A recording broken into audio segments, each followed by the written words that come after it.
Tonight, is a deal in sight at COP26?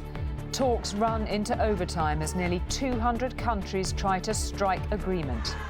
We have come a long way over the past 2 weeks, and now we need that final injection of that can-do spirit which is present at this COP, so that we get this shared endeavour over the line. There are big questions on finance and coal, but the US climate envoy tells News at 10 it's nearly there. We're not finished yet. We haven't completed it. So I'm not going to speak as if this is over. But I believe we will have an agreement. There are positive sounds tonight, but could the deal be just the bare minimum needed? Anushka and Robert are in Glasgow to assess if it'll be good enough to save lives already under threat. In Madagascar, they are desperate and starving. John on the Dust Bowl remains of a river in the wake of climate change. Also tonight, does this crisis simply go on forever? Migrant crossings of the Channel hit a record high. Is Britney about to break free? A final court hurdle in LA? Robert is there, and the great British brand roaring back into life.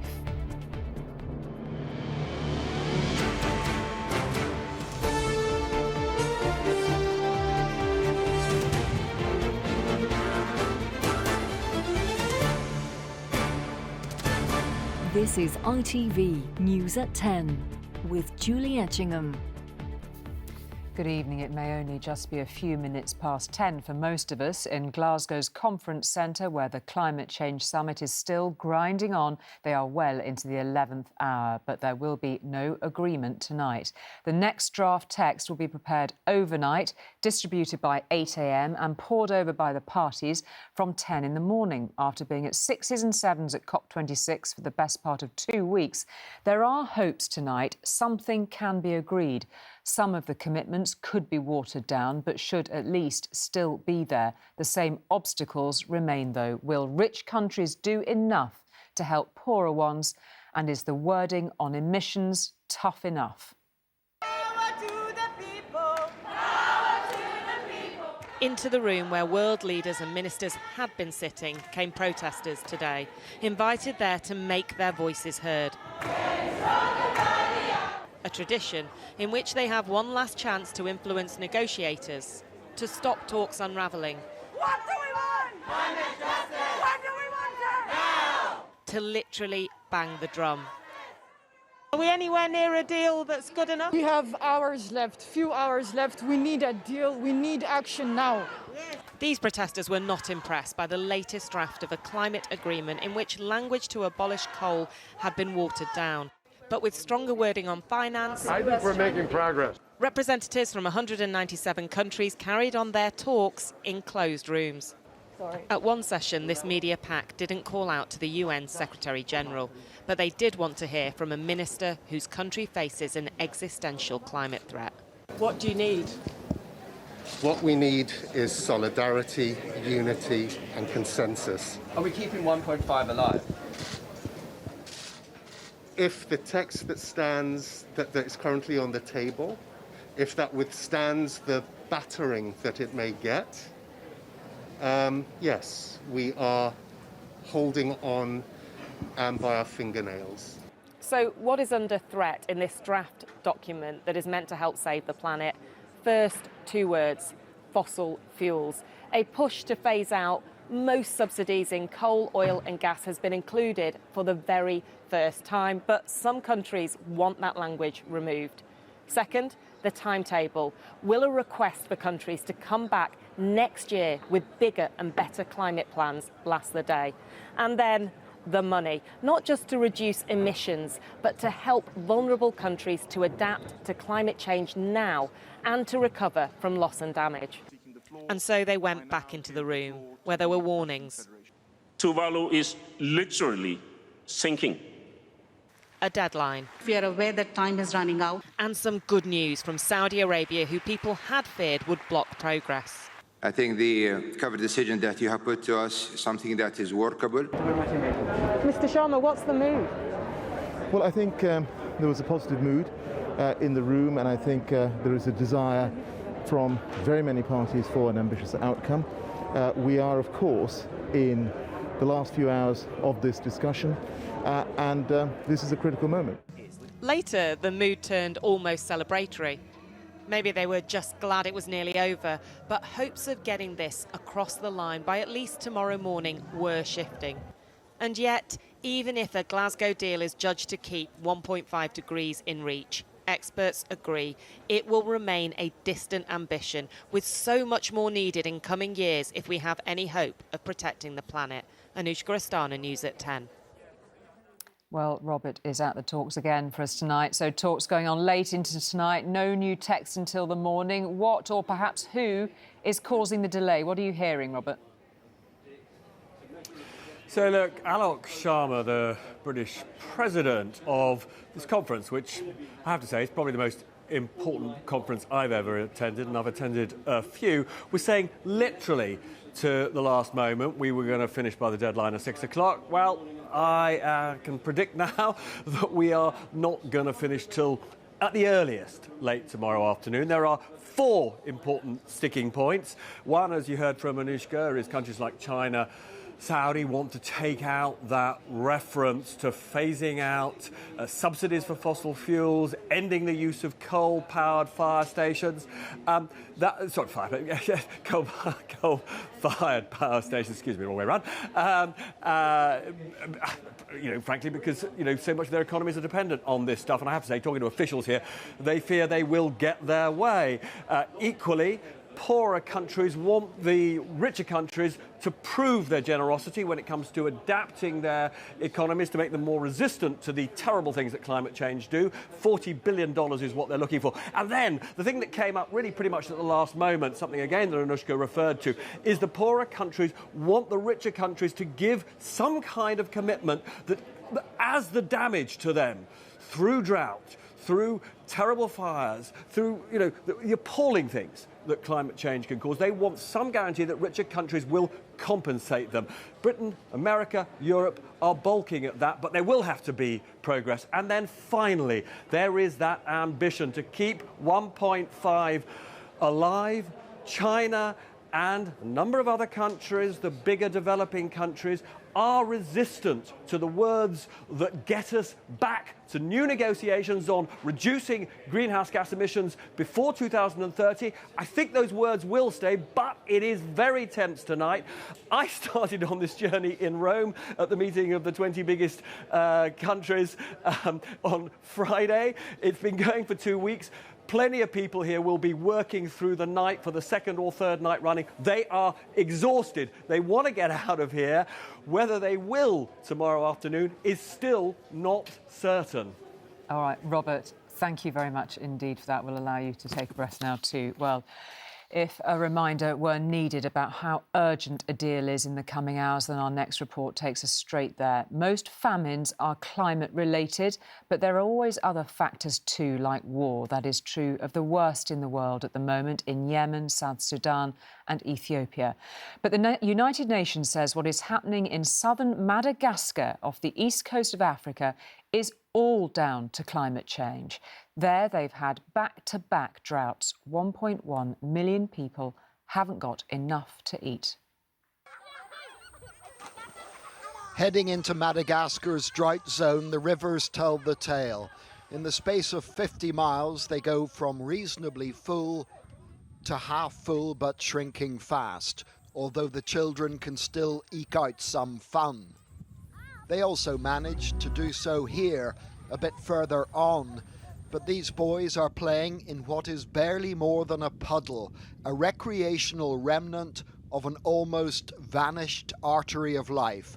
And it may be that for people here, the burning of fossil fuels elsewhere has been a scorched earth policy, one that has created this river of sand.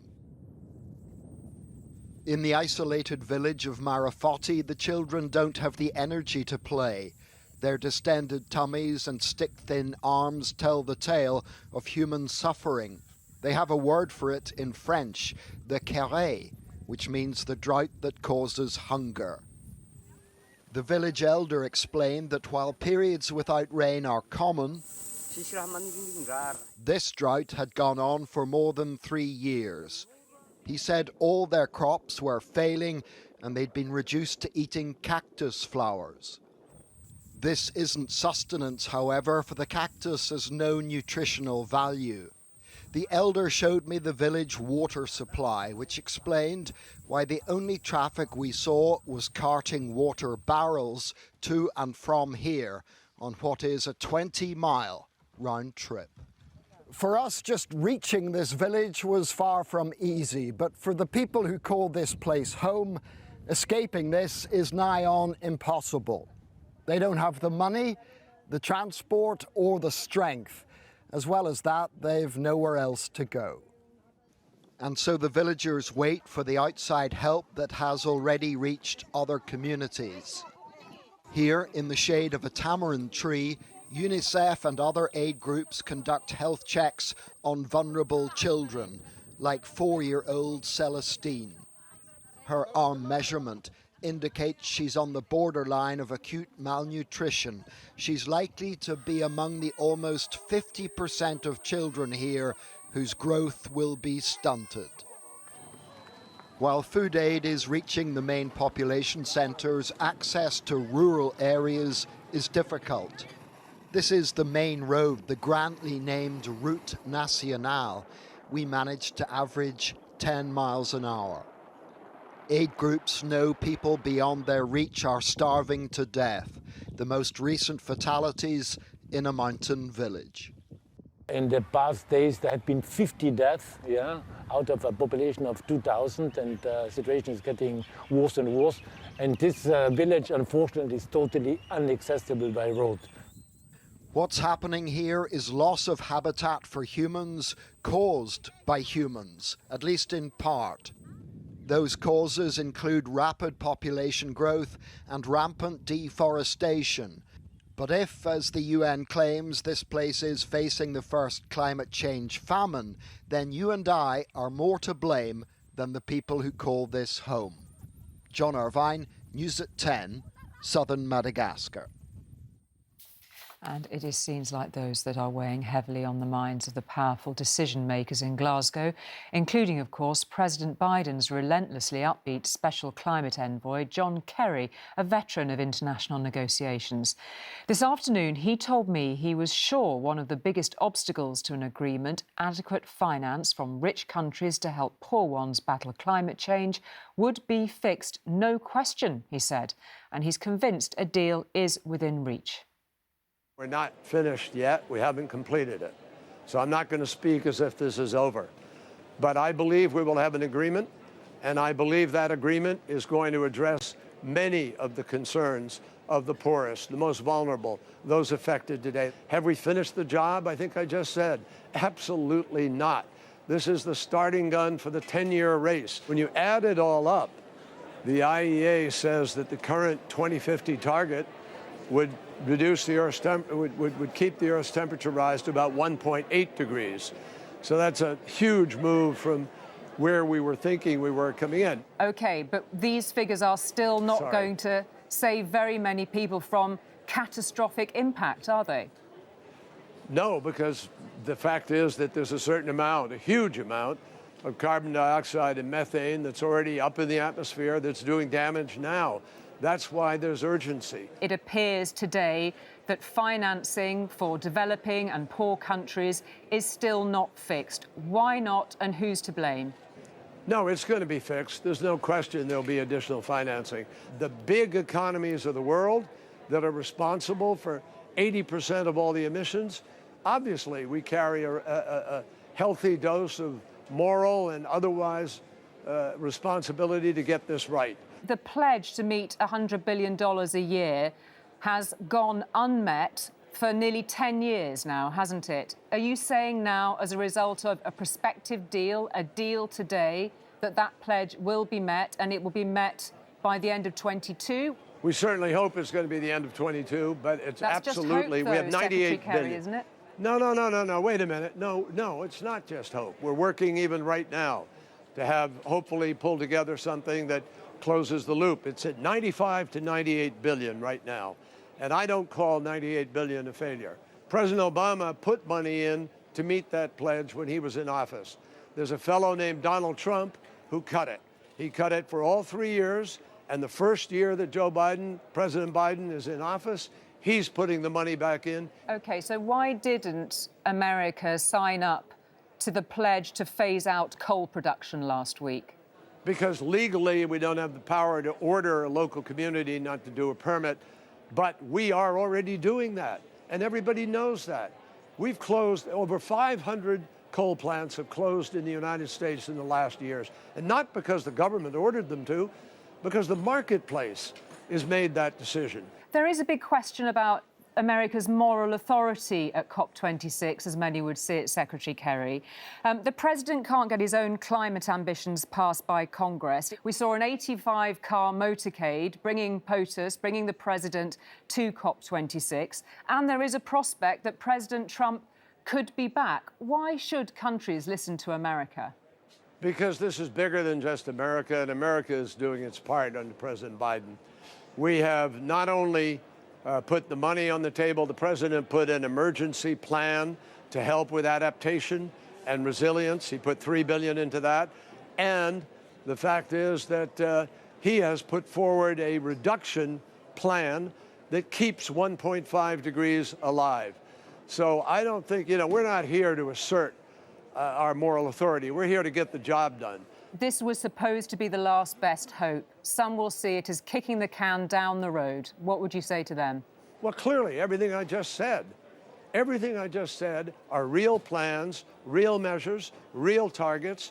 Obviously, this is tough. I'm not here to, gloss over. This is a big lift. We have a lot to do. We have to speed up each year. But this is a legitimate beginning to gaining that foothold. John Kerry, America's climate envoy, speaking to me earlier today, and you can see an extended version of that interview, all the latest COP26 news and more analysis from Robert and Anushka on our website, itvnews.com. President Trump's longtime political ally, Steve Bannon, has been charged this evening with 2 counts of contempt of Congress by a federal grand jury. Mr. Bannon, who was the president's chief strategist in the first 7 months of the Trump administration, has refused to turn up to answer questions about the storming of the Capitol back in January. He has also refused to hand over documents. A court date has not yet been set. Now, it's not so long ago that the number of migrants crossing the Channel in rubber dinghies on a single day could be counted on the fingers of 2 hands. Yesterday, it was nearly 1,200, the highest ever. By way of comparison, for the whole of 2018, the total was below 300. That is embarrassing for a government that wants to control its borders. The Prime Minister steered the blame towards the French. Just after sunrise on the French coast and across the wet sands, 24 or more migrants make their way to the sea. It is a cold and desolate scene, yet it is filled with the excitement of escape. The only regrets are from those unable this time to make the journey. I won't go to the UK, but I can. If Britain really is their promised land, then their new life may not match the ideal they risk so much to achieve. Can you tell me where you're from? Iraq. From Iraq? Yeah. A makeshift reception centre in Dover. So many have arrived, it is overwhelmed. One insider told us today that conditions are shameful. Inhumane. There won't be enough places to wash, to sleep, to shower, to go to the toilet. And it is disgraceful that people are being kept in such disgusting conditions. But there is a more pressing political problem for a government elected to take back control of Britain's borders. And it points a finger of blame back across the Channel.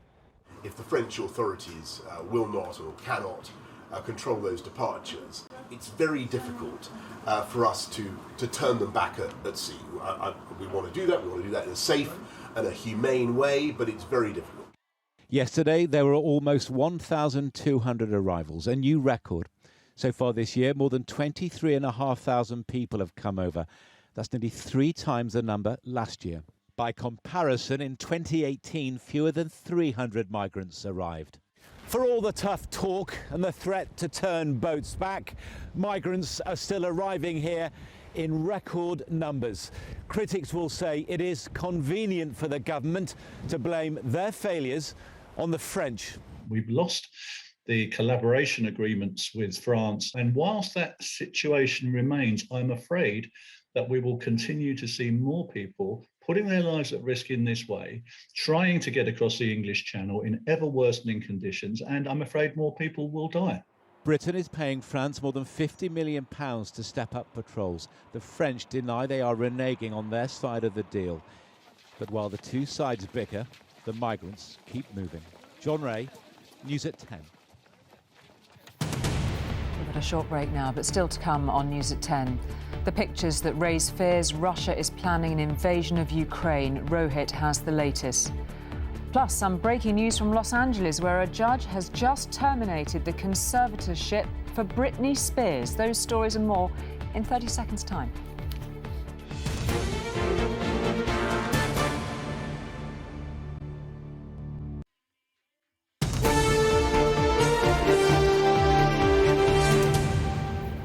Welcome back. Thousands of Russian troops who were taking part in exercises near its border with Ukraine are still there, even though the exercises are over. Ukraine is worried the Russians are about to invade. Russia has previous, of course, annexing Ukraine's Crimean Peninsula in 2014. Russia's deputy UN ambassador said Russia was not planning to invade Ukraine and never will, adding slightly ominously, unless we're provoked. These satellite images help explain this sense of alarm. Ground forces, tanks, armoured personnel carriers. Analysis by the government of Ukraine and intelligence from its allies suggests there are more troops from Russia stationed on its eastern frontier than there are in the entire British Army. On Russia, as I said the other day, we're very concerned about some of the irregular movements of forces that we see on Ukraine's borders. I can't speak to Russia's intentions. We don't know what they are, but we do know that we've seen in the past. He's referring to Russia's annexation of Crimea and his fears of a similar invasion. Moscow has long been suspected of having the intent. The new intelligence seems to indicate it has the capability too. Given where Russian troops have been massing, it's easy to see why so many Western diplomats are concerned. Many of Moscow's forces have been massing near the Russian town of Yelnya, which is around 160 miles north of the Ukrainian border. They're thought to have begun gathering there several weeks ago. Muscles were flexed today when paratroopers from Russia and its ally Belarus held joint drills. The backdrop to this was the crisis over migrants camped in freezing forests near the Poland-Belarus border. Russia is being blamed for that crisis too. But it says it's NATO countries, including the UK, which are stoking tensions. Минобороны России фиксирует повышение военной активности США и их союзников по НАТО в Черноморском регионе. Прежде всего, возросла интенсивность действий военно-морских сил, средств воздушной и морской разведки, а также стратегической авиации. За последние сутки обнаружены и сопровождались радиолокационными средствами. But for Ukraine and its allies, the most worrying sign of what Russia might do in the future is what it has done in the past. Rohit Khatru, News at 10. Another cricket club chairman has resigned over claims of racism. John Farrar strongly denies that he used the N-word in a racist phrase at a board meeting of Essex County Cricket Club 4 years ago. The club is now looking into why the claim wasn't investigated at the time. Now, in the past half an hour, pop star Britney Spears has been released from the legal hold over her work and home life that has been in place for nearly 14 years. It is all happening at a court in Los Angeles, and Robert is there. Presumably her fans are going wild, Robert. Well, I've just come from the courtroom a few minutes ago, Julie, where the judge definitively, emphatically ended the conservatorship that has so dominated Britney Spears' life. nearly 14 years, entrapped her, ensnared her. And when the news filtered out from the courtroom just a few minutes ago, this was the reaction from her army of fanatical followers here.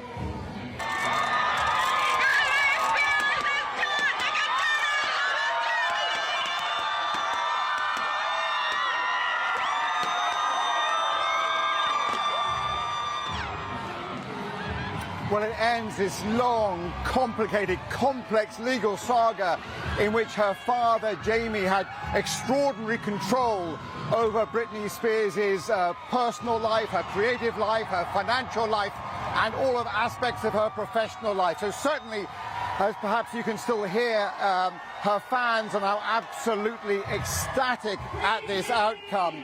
But it's not over for them. They want further accountability. They want legal action against those who first trapped the superstar in this very strange and bizarre legal arrangement. But the happiest party, of course, tonight is going to be Britney Spears herself. She has long spoken about how she wants her life back, she wants her conservatorship ended, and she wants to begin a new creative phase. And tonight, she certainly has achieved that.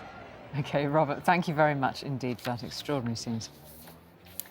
Now, England's footballers were on a roll in their World Cup qualifier tonight, knocking 5 past Albania. Barring a total reversal in the natural order of football, they should go through to the finals in Qatar this time next year. All the goals were in the first half. Star man was Captain Kane with a Harry hat-trick. A perfect one at that. He scored with his head and both feet. Scotland have made sure they keep alive their hopes of joining England. They beat Moldova to qualify for a play-off place. Callum Patterson scored the first in a 2-0 win. All the goals from tonight's matches are coming up on ITV after the news and weather. And finally, one of the great British names of motorcycling is roaring back into business full throttle. Norton is under brand new management that hopes to rekindle past glories of the famous old brand. It has a new factory too that could produce 8,000 bikes a year.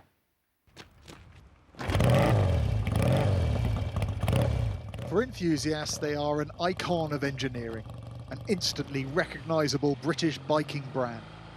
The sight and the sound of a Norton grabs attention, and for many they are a motorbike to love. In the case of Ian Loram, also to own. Wow. A lot of. This is amazing. It's a history of Norton, starting from 1902. A garage housing the largest collection of Norton bikes in the world. The product of a passion, even obsession for their owner. They really thought outside the box in so many instances. They were always trying to be that step ahead, which is what you need to be in racing and also in selling bikes to the public. Ian had feared that when Norton Bikes went out of business last year, it might be the end. But with the firm saved and new bikes in production, the future looks shiny.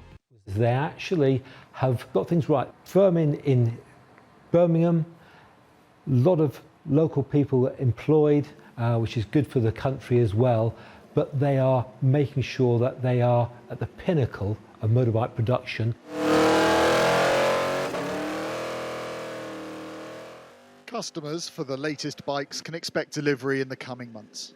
The multi-million-pound manufacturing facility in the Midlands comes with robust financial backing, which bosses hope will put the brand on a smooth journey for years to come, by using its history to shape its future. It is about the technology you find in Norton motorcycles, and it's about the journey, I think, of the brand over the last 123 years. Founded around the turn of the 20th century, Norton's status was quickly secured. During World War II, it found favour as a military machine.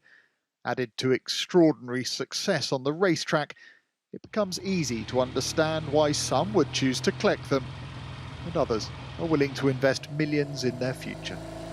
Rupert Evelyn, News at 10.